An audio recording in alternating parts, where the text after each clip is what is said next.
ಹೊಸ ಕನ್ನಡ ವಾಹಿನಿಗೆ ಸ್ವಾಗತ. ಇಬ್ಬರ ನಡುವೆ ಜಗಳ ತಂದಿಟ್ಟು ಎಡವಟ್ಟು ಮಾಡಿಕೊಂಡಿದ್ದಾರೆ ಅಧಿಕಾರಿಗಳು. ಒಂದೇ ಜಾಗ ದಾಖಲೆಗಳಲ್ಲಿ ಇಬ್ಬರು ಹೆಸರು ಪತ್ತೆಯಾಗಿರುವಂತದ್ದು. ಒಂದೇ ಜಾಗಕ್ಕಾಗಿ ಬಡಿದಾಡಿಕೊಳ್ತಾ ಇದ್ದಾರೆ ಇಬ್ಬರು ಮಾಲೀಕರು. ಒಂದೇ ಜಾಗದ ಮಾಲೀಕರು ಆದ ಬುರಾನ್ ಸಾಬ್ ಶೇಖ್ ಮತ್ತು ಆನಂದ್ ಉಮಾರಾಣಿ ಇಬ್ಬರು ಮಾಲೀಕರ ನಡುವೆ ಜಗಳ ನಡೆದಿದೆ. ಜಾಗ ನಮ್ದು ಎಂದು ಪ್ರತಿಭಟನೆ ಮಾಡ್ತಾ ಇದ್ದಾರೆ. ಅಧಿಕಾರಿಗಳ ವಿರುದ್ಧ ಆಕ್ರೋಶ ವ್ಯಕ್ತಪಡಿಸ್ತಾ ಇದ್ದಾರೆ. ಬುರಾನ್ ಸಾಬ್ ಶೇಖ್ ಹಾರುಗೇರಿಯಲ್ಲಿ ಗ್ರಾಮ ಪಂಚಾಯಿತಿ ಇದ್ದಾಗ ದಾಖಲೆ ತಪ್ಪಾದ ಕಾರಣ ಈ ಎಡವಟ್ಟು ನಡೆದಿದೆ. ಮೇಲಧಿಕಾರಿಗಳ ಗಮನಕ್ಕೆ ತಂದು ಸಮಸ್ಯೆ ಬಗೆಹರಿಸುವುದಾಗಿ ಭರವಸೆ ಕೊಟ್ಟಿದ್ದರು ಹಾರುಗೇರಿ ಪುರಸಭೆ ಮುಖ್ಯಾಧಿಕಾರಿ. ಬೆಳಗಾವಿ ಜಿಲ್ಲೆಯ ರಾಯಭಾಗ ತಾಲೂಕಿನ ಹಾರುಗೇರಿ ಪಟ್ಟಣದಲ್ಲಿ ಸೋಮವಾರ ದಿನಾಂಕ 30/6/2025ರಂದು ಘಟನೆ ಜರುಗಿತು. ಪುರಸಭೆ ಆಸ್ತಿ ನಂಬರ್ 4429ರಲ್ಲಿ ಇರುವ ಆಸ್ತಿಗಾಗಿ ಗೊಂದಲ ಉಂಟಾಗಿ ಇಬ್ಬರ ನಡುವೆ ಜಗಳ ಉಂಟಾಗಿತ್ತು. ಜಗಳದಲ್ಲಿ ಯಾವುದೇ ಅಹಿತಕರ ಘಟನೆ ಸಂಭವಿಸದಂತೆ ಮುಂಜಾಗ್ರತಾ ಕ್ರಮವಾಗಿ ಸ್ಥಳದಲ್ಲಿ ಹಾರುಗೇರಿ ಪೊಲೀಸರಿಂದ ಬಿಗಿ ಬಂದೋಬಸ್ತ್ ಜೊತೆಗೆ ಸ್ಥಳಕ್ಕೆ ಸಿಆರ್ಪಿಎಫ್ ತುಕಡಿ ನಿಯೋಜನೆ ಮಾಡಲಾಗಿತ್ತು. ಇನ್ನು ಜಾಗಕ್ಕೆ ಸಂಬಂಧಪಟ್ಟಂತೆ ಎರಡು ಮಾಲೀಕರ ಜೊತೆಗೆ ಸ್ಥಳಕ್ಕೆ ಆಗಮಿಸಿ ಸಮಸ್ಯೆ ಆಲಿಸಿದ್ದಾರೆ ಪುರಸಭೆ ಮುಖ್ಯಾಧಿಕಾರಿ ಅಭಿಷೇಕ್ ಪಾಂಡೆ ಹಾಗೂ ಪೊಲೀಸ್ ಅಧಿಕಾರಿಗಳು. ಯಾವುದಕ್ಕೂ ಜಗದ ಮಾಲೀಕ ಬುರಾನ್ ಸಾಬ್ ಶೇಖ್ ಅಧಿಕಾರಿಗಳ ವಿರುದ್ಧ ಧಿಕ್ಕಾರ ಕೂಗುತ್ತಾ ಪ್ರತಿಭಟನೆ ಮಾಡಿದ್ದಾರೆ. ಕೊನೆಗೆ ಹಾರುಗೇರಿ ವೃತ್ತ CPI Ratan Kumar Jiragal, PSI Malappa Pujeri, Achani PSI Girimallappa Uppar, crime PSI Shivananda Karajol, Kodachi PSI Preetam Nayak ಜಾಗದ ಎರಡು ಮಾಲೀಕರ ಮಧ್ಯೆ ಮಾತಿನ ಸಮಾಲೋಚನೆ ನಡೆಸಿ ಮಾಲೀಕರ ಮನವೊಲಿಸಿ ಕೋರ್ಟ್ನಲ್ಲಿ ಪ್ರಕರಣ ದಾಖಲಿಸಿರೋದ್ರಿಂದ ಇಬ್ಬರಲ್ಲಿ ಯಾರ ಪರವಾಗಿ ನ್ಯಾಯ ತೀರ್ಪು ಸಿಗುತ್ತದೆಯೋ ಅವರು ಜಾಗದ ಮಾಲೀಕರು ಎಂದು ಪುರಸಭೆ ಮುಖ್ಯಾಧಿಕಾರಿ ಹಾಗೂ ಪೊಲೀಸ್ ಅಧಿಕಾರಿಗಳು ತಿಳಿ ಹೇಳಿ ಪರಿಸ್ಥಿತಿಯನ್ನ ತಿಳಿ ಹೇಳಿದ್ರು. ಆಮೇಲೆ ಚೆಕ್ ಬಂದಿ ನಾವು ಸೆಕ್ಷನ್ ಹಾಕೊಟ್ಟಿವಿ 374 ನಾ ಹೇಳೋದು ಕೇಳ್ರಿ, ಯಾವಾಗ ಯಾವುದೇ ಹಿಂಗೆ ತಕರಾರದಾಗ ಬಂತಂದ್ರೆ ಚೆಕ್ ಬಂದಿ ಕೊಡಕ್ಕೂ ಅಧಿಕಾರ ಅದ, ವಿಡ್ರಾಲ್ ಮಾಡೋಕ್ಕೂ ಅಧಿಕಾರ ಅದ. ಈಗ ನಿಮ್ಮದು ಎಂಟ್ರಿ ಆಸ್ತಿ ಅದ, ಅವ್ರದ್ದು ಎಂಟ್ರಿ ಆಸ್ತಿ ಅದ. ನೀವು ನಮ್ದು ಅಂತೀರಿ, ಅವ್ರು ಅಂತಾರೆ. ಈಗ ಇಲ್ಲೇ ಫೈನಲ್ ಮಾಡ್ರಿ ಸರ್. ಅವ್ರ ಫೈನಲ್ ಮಾಡಕ್ ಮಾಲಕ್ ಕೊಟ್ಟಾರಲ್ರಿ, ಖರೀದಿ ಅವ್ರು ಕೊಟ್ಟಾರ. ನಿಮ್ ಜಾಗ ಇದ್ರ ನಿಮ್ ಜಾಗ ನೀವು ಮಾಡ್ಕೋರಿ. ನಮ್ಮ ಕಡೆ ಕಾನೂನು ಪ್ರಕಾರ ಏನ್ರಿ ಕಾಗದ ತಂದು ಕೊಟ್ರೆ ಅಷ್ಟೇ ನಾವು ಕಾನೂನು ಪ್ರಕಾರ ಮಾಡೋರಿ ಸರ್. ಪೊಲೀಸ್ ಇಲಾಖೆನೂ ಐತಿ, ನೀವು ಐತಿರಿ, ರೆವೆನ್ಯೂ ನಿಮಗೆಲ್ಲ ಐತಿ, ಡಾಕ್ಯುಮೆಂಟ್ಸ್ ಇಬ್ಬರದು ನೋಡ್ರಿ, ಅವ್ರದ್ದು ಎಷ್ಟು ಸೈಜ್ ಐತಿ ಅವ್ರಿಗೆ ಕೊಡ್ರಿ, ಉಳ್ಕಿದ್ರ ನನಗೆ ಕೊಡ್ರಿ, ಈಗ ಬಿಡ್ರಿ. ಯಾಕಂದ್ರೆ ಸರ್ ನಾನು 100 ರೂಪಾಯಿ 200 ರೂಪಾಯಿ ಗೋಳೆ ಮಾಡಿ ಬಡ್ಡಿಲ ರೊಕ್ಕ ತೆಗೆದು ಖರೀದಿ ಮಾಡ್ಕೊಂಡಿನಿ ಸರ್. ನಾಯನ ಅವ್ರ ಜೊತೆ ತುಡುಗು ಮಾಡ್ಕೊಂಡು ತಗೋದಿನಿ ಜಾಗ. ಅಲ್ಲಿ ದಪ್ತರ್ ಹೇಳ್ತೈತ್ರಿ ತುಡುಗು, ದಪ್ತರ್ ಹೇಳ್ತೈತ್ರಿ ತುಡುಗು. ಅಲ್ಲ ಬರೋಣ ಅವ್ರು ಹೆಂಗ ತಗೊಳ್ಳಲಕ್ಕ ಅದು ಬೇಡ, ಮಾಡೋದು ಬೇಡ. ಈಗ ಸರ್ ನಿಮ್ಮ ಮತ್ತೆ ಖತ್ತಾನೆ 2 ಕಪ್ಪಿ ಐತ್ರಿ ಅವ್ರದ. ನೀವು ಅಧಿಕಾರಿ ಶಿಕ್ಷಕರು ನಮ್ಮ ಜಾಗ ನಿಮ್ಮ ಜಾಗ ನಮ್ಮ ಜಾಗ ಬಡದಾಡಕತ್ತಾರಂದ್ರೆ ನಿಮ್ಮದೇ ಜಾಗ ಇಲ್ಲ, ಒಂದು ಪೊಲೀಸ್ ಸ್ಟೇಷನ್ ಕಟ್ಟಕ್ಕೆ ಜಾಗ ಇಲ್ಲ ನಮಗಿಲ್ಲ.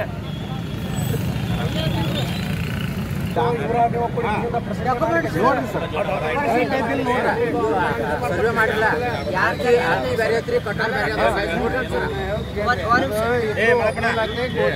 ಸರ್. ಒಂದ್ ಕೆಲಸ ಮಾಡ್ರಿ, ಕೋರ್ಟ್ನಾಗ ನಡೆದೈತಿ, ಎಲ್ಲ ಜೋಟ ಅವ್ರ ಮನೆ ಕಳಿಸ್ಬಿಡ್ರಿ, ತಹಸೀಲ್ದಾರ್ ಕಬ್ಜಾ ಕೊಡ್ರಿ, ಯಾವ ಕೋರ್ಟಿನ ಆರ್ಡರ್ ಮಾಡ್ಕೊಂಡು ನಾವು ಬಂದು ಹಂಗೆ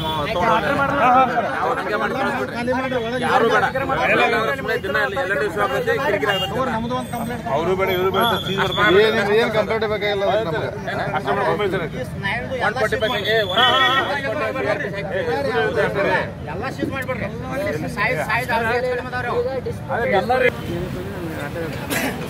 ಸರ್ ಏನು ವಿಷಯ ಮುಂಜಾನೆಯಿಂದ ಅಲ್ರಿ, ನಿನ್ನೆ ರಾತ್ರಿ ಹಿಡಿದು ಸ್ಟಾರ್ಟ್ ಆಗಿದೆ. ರಾತ್ರಿ 1 ಗಂಟೆಗೆ ಬಂದು ನಮ್ಮ ಅಂಗಡಿ ಎಲ್ಲ ಹೊಡೋದು, ನಮ್ಮ ಸಾಮಾನೆಲ್ಲ ಹೊರಗೆ ಹೋಗೋದು. ನಮ್ದು ಎಷ್ಟು ಬೆಲೆ ಬಾಳೋದು 4 ಲಕ್ಷ ರೂಪಾಯಿ ಸಾಮಾನೆಲ್ಲ ಹೊರಗೆ ಹೋಗೋದಾರ. ನಮ್ಮ CC ಕ್ಯಾಮ್ರಾ ಹೊಡೆದಾರ, 4 CC ಕ್ಯಾಮ್ರಾ ಹೊಡೆದಾರ. ಪೊಲೀಸರು ಬಂದರು, ಪೊಲೀಸರಿಗೂ ದಾದು ಮಾಡಲಿಲ್ಲ ಅವರು. ಆಮೇಲೆ ಮುಂಜಾನೆ ರಾತ್ರಿ ಬೆಳೆ ತನಕ ಕಾಲ್ಯಾಕ ಆದವು. ಮತ್ತು ಈಗ ನೋಡ್ರೆ ಇದು ಪ್ರತಿ 6 ತಿಂಗಳಿಗೊಮ್ಮೆ ಆದಂಗೆ ಆಗೋದಕ್ಕೆ. ಯಾವ ಕಾರಣಕ್ಕಾಗಿ ಅಂದ್ರೆ ಇದು ಸರಿಯಾಗಿ ನಮ್ಮ ಪುರಸಭೆ ಅಧಿಕಾರಿಗಳು ಸರಿಯಾಗಿ ಕಾಗಪತ್ರದ ವ್ಯವಸ್ಥೆ ಮಾಡಲೇ ಇದ್ದದು. ನಮ್ಮನ್ನು ಒರಿಜಿನಲ್ ಡಾಕ್ಯುಮೆಂಟ್ 1973 ಇಸ್ವಿಯಿಂದ ಇಲ್ಲಿವರೆಗೆ ಇದಾವೆ. ಅವ್ರದ್ದು ನೋಡಿದ್ರೆ ಉತ್ತಾರ ಆಗೈತಿ 2016ನೇ ಇಸ್ವಿ. ಮತ್ತು ಈಗ ನಡುವುದೊಂದು ಡೂಪ್ಲಿಕೇಟ್ ಮಾಡಿ ಖರೀದಿ ಕೊಡೋದು, ಕಬ್ಜಾ ಮಾಡೋದು, ದಾಂಡ್ರಿಗೆ ಬಂದ್ ಮಾಡೋದು, ಹಿಂಗೆಲ್ಲ ನಡೆದ್ರಿ. ಇಷ್ಟೆಲ್ಲ ದಾಂಡ್ರಿಗೆ ನಡೆದ್ರೂ ಸಹಿತ ರೀ ಯಾರೋ ಪೊಲೀಸರಾಗಲಿ ಯಾರಾಗಲಿ ಎಲ್ಲ ಕೈ ಕೂತ್ ನೋಡಿ ಈ ಟೈಪ್ ಆಗೈತೆ ನೋಡಿ. ಪೊಲೀಸರು ಬರ್ತಾರೋ ದಾಂಡ್ರಿಗೆ ಮಾಡೋರು ಹಾರುಗೇರಿ ಅವರ ಬುರಾನ್ ಸಾಬ್ ಶೇಖ್ ಅಂತೇಳಿ. ಆಮೇಲೆ ಬಸಪ್ಪ ಲಾಳಿಯಪ್ಪ ಅವ್ನ ಸಂಗಡ ಕೂಡ ಒಂದು ರಾತ್ರಿ ಬರ್ತಾರೆ. ಇದು 3ನೇ ಸಲ ಬಂದು ಒಂದೇ ಉತ್ತಾರನ ಇಬ್ಬಿಬ್ಬರು ಜನಕ್ಕೆ ಹೆಂಗೆ ಕೊಡ್ತಾರೆ?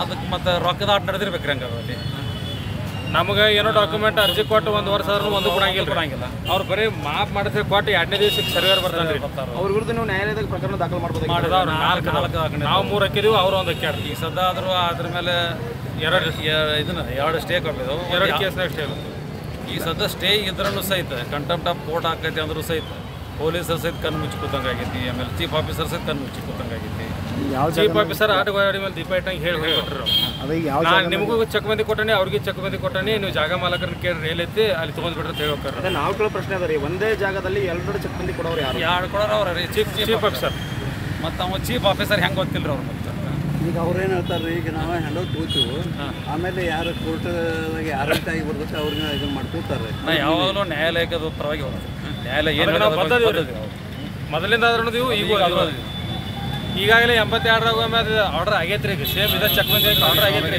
ಈಗೂ ಆಗೈತಿ ಇಲ್ಲ ಇದಕ್ಕೆಲ್ಲ ಇಷ್ಟೆಲ್ಲ ಆಗ ಕಾರಣ ಯಾರು ಹೊಣಿಗಾರ ಅಂತ ಇದಕ್ಕೆ ಕಾನದ ಕೈಗಳು ಭಾಳ ಅದಾವ್ರಿ ಹಿಂದೆ chief officer sir chief officer ನೋಡ್ರಿ ಎಲ್ಲೇ ಉತ್ತಾರ ತಯಾರಾಗಬೇಕಾರೆ ರಾಯಬಾಗದಾಗ ಆಗೋದಿಲ್ಲ ರೀ ನಮ್ಮ ಮನ್ಯಾಗ ಹೋಗೋದಿಲ್ಲ ಆಗ ಅವ್ರು ಚೀಫ್ ಆಫೀಸರ್ ಪಂಚಾಯತ್ ಆಗಲಿ ಚೀಫ್ ಆಫೀಸರ್ ಆಫೀಸ್ನಾಗ ಆಗಬೇಕು ಚೀಫ್ ಆಫೀಸರ ADLR ಮಾಡಿಕೊಟ್ಟಿದ್ದು ನಕ್ಷೆ ನೋಡಲಿ ಸರ್ ಯಾರ್ದು ಆಸ್ತಿ ಎಲ್ಲಿ ಬರ್ತೈತೆ ಅಂತ ಒಂದು ಸ್ವಲ್ಪ ಎನ್ಕ್ವೈರಿ ಮಾಡಲಿ ತನಿಖೆ ಮಾಡಲಿ ಹೇಳಿ ನಾವು ಖರೀದಿ ಮಾಡಿದ ಜಾಗ ಐತಿ ಸರ್ ಮಾಲಕರು ಕೊಟ್ಟವರು ನಾವು ತೊಗೊಂಡಿದ್ದೀವಿ ನಮ್ಮ ಕಬ್ಜಾದಾಗ ಐತಿ ನಾವು ಇರೋರು ಇಲ್ಲ ಈಗ ಹೇಳ್ತಾರೆ ಇದ್ರ ಬಗ್ಗೆ ನೋಡ್ರಿ ನಾವು ಬಡವ ಮನುಷ್ಯ ಇದೀನಿ ನಾ ಕಂಡಪಟ್ಟಿ ಬಡ್ಡಿ ಕೊಟ್ಟು ಕ್ಯಾಶಿಂದ ದುಡ್ಡು ಹಾಕಿ ನಾ ತೊಗೊಂಡಿನಿ ಈಗ ನಮ್ಗೆ ಅದು ಇರ್ಲಿಕ್ಕಂತಂದ್ರೆ ಗತಿ ಇಲ್ಲ ನಾವು ವಿಷಯ ಕುಡಿದು ಸಾಯ್ಬೇಕಾಗೈತೆ ಅಷ್ಟೇ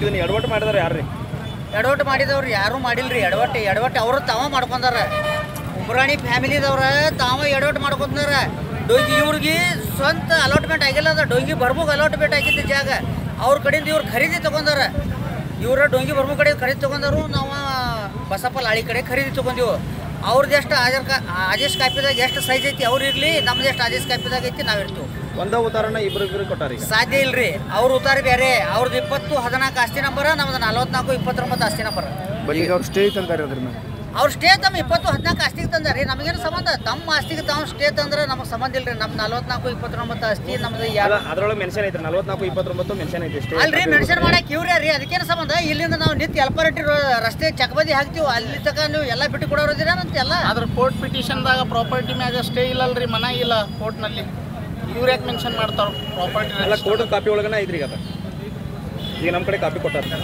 ನೋಡ್ರಿ ಅವ್ರದ್ದು ಸೈಜ್ ಎಷ್ಟೈತಿ ಅಷ್ಟರ ಪ್ರಕಾರ ಅವ್ರದ್ದು ಆದೇಶ ಕಾಪಿ ಪ್ರಕಾರ ಅವ್ರಿಗೆ ಸ್ಟೇ ಕೊಟ್ಟಿದ್ದಾರು ಅವ್ರದ್ದು ಆದೇಶ ಕಾಪಿ ಬಿಟ್ಟು ನಮ್ಮ ಆಸ್ತಿ ಐತಿ ರೀ ಅವ್ರ ಶ್ರೀಮಂತ ವ್ಯಕ್ತಿ ಅದಾರ ಅವ್ರ ಬೇರೆ 10 ಅಂಗಡಿ ಅದಾವು ಅವ್ರದ್ದು ನಡೆಸ್ಬೋದಾರ ನಾ ಏನು ನಡೆಸ್ಬೇಕು ಹೇಳ್ರಿ ನೋಡೋಣ ನಮ್ಮ ಹೊಟ್ಟೆ ಉದ್ಯೋಗ ಈಗ ನಾನು ಆಯುಷ್ ಪೂರ್ತಿ ಮುಗಿತ್ರಾಗ ನಾ ಗಳಿಸಿದ ದುಡ್ಡು ಎಲ್ಲ ಆ ಜಾಗಕ್ಕೆ ಹಾಕಿದೆ ಬೇರೆ ನಮ್ಮ ಕಡೆ ಈಗ ಕೋರ್ಟ್ದಿಂದ ಏನು ಫೈನಲ್ ಆಕೈತಿಲ್ಲ ಅದನ್ನ ಅವ್ರಿಗೆ ಬಿಟ್ಟು ಕೊಡ್ತೀವಿ ಅಂತ ನಾವು ಅಲ್ಲಿ ನೋಡ್ರಿ ಅದಕ್ಕೆ ನಾವು ಅದಕ್ಕಷ್ಟೇ ಹೇಳ್ರಿ ಅದಕ್ಕೆ ನಾವು ಕಬ್ಜಾ ಅದೀವ್ರಿ ಕೋರ್ಟ್ ಅಕಸ್ಮಾತ್ ಅವ್ರಂಗೆ ಆತಂದ್ರೆ ನಾವು ಬಿಟ್ಟು ಕೊಡ್ತೀವಿ ಆಯ್ತು ನಿಮ್ಮ ಹೆಸರು ಈಗ ಅವ್ರು ತಗೋತಿರ್ತಾರ ಈಗ ಕಬ್ಜಾ ನಾವು ತಗೋತಿರ್ತಾರ ಅವ್ರು ಗೌರ್ಮೆಂಟ್ ಇಲ್ರಿ ಕಬ್ಜಾ ನನ್ನ ಕಬ್ಜಾದಾಗ ನೀವು ಬಿಟ್ಟು ಕೊಡಂಗಿಲ್ಲ ನಾ ಬಿಟ್ಟು ಕೊಡಂಗಿಲ್ರಿ ನಾ ಖರೀದಿ ಮಾಡ್ಕೊಂಡು ನಾ ಹೆಂಗೆ ಬಿಟ್ಟು ಕೊಡ್ಲಿ ಇವ್ರು ಅಲ್ಲ ಇವ್ರು ನನ್ನಂಗೆ ಆದೇಶ ಆತಂದ್ರೆ ನಾ ತಗೋತೀನೋ ಅವ್ರಂಗೆ ಆದೇಶ ಆದ್ರೆ ನಾ ಬಿಟ್ಟು ಬಿಡ್ತೀನಿ ದಿವಸ ಇದು ಅಂಬೇಡ್ಕರ್ ಸರ್ಕಲ್ನಲ್ಲಿ ಒಂದು ಆಸ್ತಿ ವ್ಯಾಜ್ಯ ಇರೋದ್ರಿಂದ ಎಲ್ಲ ಒಂದು ಧರಣಿ ಕೂತಿದ್ದಾರೆ ಈ ಬಂದು ಸ್ಥಳಕ್ಕೆ ನಾವು ಪರಿಶೀಲನೆ ಮಾಡಿದಾಗ ಒಂದು ಆಸ್ತಿಗೆ 2 ಜನ ಇದು ಮಾಡ್ತಿದ್ದಾರೆ ತಕರಾರು ಮಾಡ್ತಿದ್ದಾರೆ ಆಮೇಲೆ ಇದು ನ್ಯಾಯಾಲಯದಲ್ಲಿ ಇರುವುದರಿಂದ ಇದು ಡೈಲಿ ತಿಂಗಳಕ್ಕೊಮ್ಮೆ 15 ದಿವಸಕ್ಕೊಮ್ಮೆ ಸಮಸ್ಯೆನೇ ಆಗ್ತಾಯಿದೆ ಅದಕ್ಕಾಗಿ ಈ ಕುರಿತು ಮೇಲಾಧಿಕಾರಿಗೆ ಗಮನಕ್ಕೆ ತಂದು ಅದು ಸರ್ಕಾರಕ್ಕೆ ಮುಟ್ಟುಗೋಲು ಹಾಕುವ ಕ್ರಮ ಕೈಗೊಂಡು ಇದಕ್ಕೊಂದು ಶಾಶ್ವತ ಇತ್ಯರ್ಥ ಮಾಡಬೇಕಂತ ತೀರ್ಮಾನ ಮಾಡ್ತಾರೆ ಒಂದು ಆಸ್ತಿ ಇಬ್ಬರಿಗೆ ಮಾಡಿದ್ರೆ ಅದು ಏನಾಗ್ಯದ್ರಿ ಚಕ್ಬಂದಿ ಇಶ್ಯೂ ಹೇಳ್ತಾರೆ 20-30 ವರ್ಷದಿಂದ ಬಂದಿದ್ದದು ಅದು ಆಸ್ತಿ ಅದು ಇಬ್ಬರು ನಂದೇ ಆಸ್ತಿ ಅಂತ ಹೇಳ್ತಾರೆ ಸರ್ವೇನು ಮಾಡಿಸೀವಿ ಎಲ್ಲನೂ ಡಿಸಿಷನ್ ತೊಗೊಂಡಿವಿ ಅವರು 20 ವರ್ಷದಿಂದ ನಾವು ಅದೇ ಅಂತಾರೆ ಇವ್ರು ನಾವು ಅದೇ ಅಂತ ಹೇಳ್ತಾರೆ ಹಿಂಗೆ ವ್ಯಾಜ್ಯ ಇದ್ದಾಗ ಡಿಸಿಷನ್ ತೊಗೊಳಕ್ಕೆ ಆಮೇಲೆ ಇದು ಇದರದ್ದು ಆಸ್ತಿ ಇಲ್ಲ NA KGP ಆಗಿರುವಂಥ ಆಸ್ತಿ ಇಲ್ಲ 30 ವರ್ಷ ಮೊದಲು ಸರ್ಕಾರದಿಂದ ಕೊಟ್ಟಿರುವಂಥ ಆಸ್ತಿ ಹಿಂಗಾಗಿ ಆಮೇಲೆ ಚಕ್ಬಂದಿ ಇಶ್ಯೂನೂ ಅದಾವೆ ಆ ಟೈಮ್ನಲ್ಲಿ ಏನು ಮಾಡಿದ್ದಾರೆ 30 ವರ್ಷದಿಂದ ಕೊಟ್ಟಿದ್ದಾರೆ ಹಿಂಗಾಗಿ ಅದು ಮೇಲಾಧಿಕಾರಿ ಗಮನಕ್ಕೆ ತಂದು ಆಸ್ತಿಯನ್ನೇ ಮುಟ್ಗೋಳು ಹಾಕಕ್ಕೆ ಪ್ರಯತ್ನ ಎಡವಟ್ಟು ಮಾಡ್ತಾರೆ ಯಾರು ಸರ್ ಅದು 20-30 ವರ್ಷದಿಂದ ಆಗಿದ್ದದ್ರಿ ಈಗ ಆಗಿಲ್ಲ 80-90 ಖರೀದಿ ಆಗಿದ್ದಾವೆ ಕ್ರಮೇಣ ಹಾಕೋದು ಬಂದಿದ್ದಾವೆ ಅದಕ್ಕೆ ಅದು ಈಗ ತಹಶೀಲ್ದಾರರು ಆಮೇಲೆ ಮಾನ್ಯ ಜಿಲ್ಲಾಧಿಕಾರಿಗೆ ವರದಿ ಕೊಡ್ತೀವಿ ಸರ್. ಅದು ಹಂಗೆ ಡಿಸಿಷನ್ ಕೊಡೋಕೆ ಆಗ್ಲಾರ್ದಕ್ಕೆ ಇಬ್ರದ್ದು ವ್ಯಾಜ್ಯ ನಡೆದು ನ್ಯಾಯಾಲಯಕ್ಕೆ ನಡೆದದ್ರಿ. ಇಷ್ಟೇ ಅದ ಅವ್ರು ಹೇಳ್ತಾರೆ. ಈ ಕಾನೂನು ನ್ಯಾಯಾಲಯದಾಗ ಇದ್ದಾಗ ನಾವು ಬಂದು ನಮ್ಮ ಹಸ್ತಕ್ಷೇಪ ಮಾಡೋದು ಸರಿ ಇಲ್ಲ. ನ್ಯಾಯಾಲಯ ಇದ್ದಾಗ ಹಿಂಗೆ ಮಾಡತ್ತಾರ ಅವರು. ನಮ್ದು ಆಸ್ತಿ ಅಂತ ಅವ್ರು ಹೇಳ್ತಾರೆ, ನಮ್ಮ ಆಸ್ತಿ ಅಂತ ಅವ್ರು ಹೇಳ್ತಾರೆ. ಅದು ಅಂಗಡಿ ಓಪನ್ನೂ ಇಲ್ಲ, ಅದು ಬಂದೇ ಅದ. ಅದು ಇಬ್ಬರು ಜಗಳದಾಗ ಸಮಸ್ಯೆ ಆಯ್ತು. ಅದಕ್ಕೆ ಬೇಡ ಸರ್ಕಾರಕ್ಕೆ ತೊಗೊಂಡ್ಬಿಟ್ರೆ ಅದು ಮುಂದೆ ಏನು ಇರ್ತಾರ್ಥ ಆಗ್ತದೆ. ಈಗ ಮುಂದಿನ ದಿನ ಈಗ ಏನು ಮಾಡ್ಬೋದು ಸರ್? ಈಗ ನ್ಯಾಯಾಲಯದಾಗದ ತಹಶೀಲ್ದಾರ್ ಹಿಂಗೆ ಮತ್ತು ಕಾನೂನು ಸುವ್ಯವಸ್ಥೆ ಸಮಸ್ಯೆ ಆಗತ್ತದ. ಅವ್ರು ನಮ್ಮ ಆಸ್ತಿ ಅಂತ ಅವ್ರು ಹೇಳ್ತಾರೆ, ನಮ್ಮ ಆಸ್ತಿ ಅಂತ ಇವ್ರು ಹೇಳ್ತಾರೆ ಸರ್. ಅಂಬೇಡ್ಕರ್ ಆಮೇಲೆ ಅದೇ ಸರ ಈಗ ಅವರು ನಮ್ಗೆ ನ್ಯಾಯ ಒದಗಿಸ್ರಿ ಅಂತ ಅವ್ರದ್ದು ಅದ ರೀ. ನಮ್ಗೆ ಉತ್ತಾರ ಹೆಂಗೆ ಕೊಟ್ರಿ ಅಂತ ನೀವು ಮತ್ತು ಮೊದಲಿಂದ ಬಂದಿದ್ದದ ರೀ. ಅದು 20-30 ವರ್ಷದಿಂದ ಬಂದಿದ್ದದ. ಅದಕ್ಕೆ ನಾ ಈಗ ತಹಶೀಲ್ದಾರ್ ಸಾಹೇಬ್ರ ಜೋಡಿ ಮಾತಾಡಿ ಅದಕ್ಕೆ ಸರ್ಕಾರಕ್ಕೆ ಅದೇ ನೋಡ್ತೀನಿ ರೀ. ಈಗ ನಾ ಡಿಸಿಷನ್ ತೊಗೊಳಕ್ಕೆ ಆಗೋದಿಲ್ಲ, ಸರ್ಕಾರಕ್ಕೆ ಪ್ರಸ್ತಾವನೆ ಕೊಡ್ತೀನಿ. ಅವ್ರು ಏನು ಡಿಸಿಷನ್ ತೊಗೋತಾರ ಅದ್ರ ಮೇಲೆ. Thank you. ತಾಜಾ ಸುದ್ದಿಗಾಗಿ MTV ನ್ಯೂಸ್ 24x7ಗೆ ಸಬ್ಸ್ಕ್ರೈಬ್ ಮಾಡಿ ಮತ್ತು ಬೆಲ್ ಐಕನ್ ಅನ್ನು ಒತ್ತಿ. ತಪ್ಪದೇ ಲಿಂಕ್ ಶೇರ್ ಮಾಡಿ.